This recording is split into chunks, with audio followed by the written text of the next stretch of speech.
Day number 38.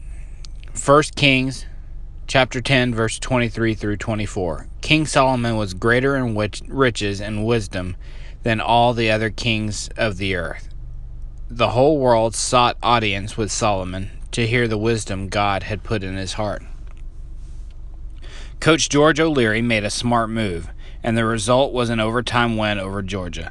The 1999 regular season final was one of the most exciting in history of the series, a shootout from start to finish that ended tied at 48.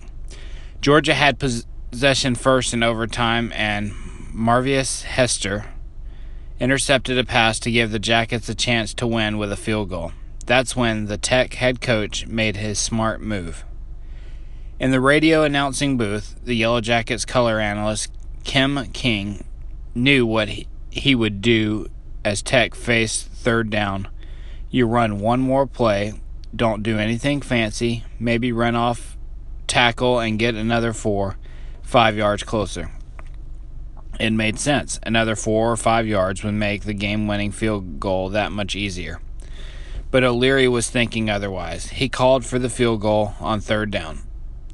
To the horror of Tech fans everywhere, the kick was blocked, but holder George Godsey had the presence of mind to recover the ball and get down to the Georgia 21. Now the brilliance of O'Leary's decision became apparent. Had the Jackets waited until fourth down and had the kick blocked, the ball would have been Georgia's and the game would continue. Since the Jackets had kicked on third down, though, and had recovered the ball, they now had fourth down to attempt another kick.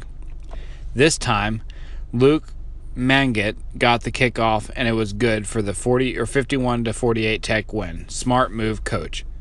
Wouldn't it be nice if all of our moves and decisions were as smart as O'Leary's? No matter how much formal education we have, though, we all make some dumb moves sometimes because time spent in a classroom is not an accurate gauge of common sense. Folks impressed with their own smarts often grace us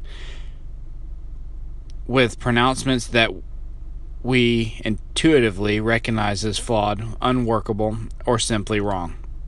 A good example is the observation that great intelligence and scholarship are not compatible with faith in God. That is, the more you know, the less you believe.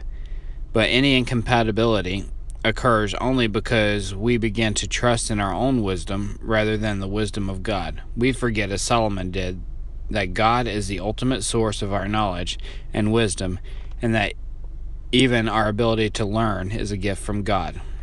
Not smart at all. I don't hire anybody not brighter than I am. If they are not smarter than me, I don't need them. Bear Bryant. Being truly smart means trusting in God's wisdom rather than only in your own knowledge.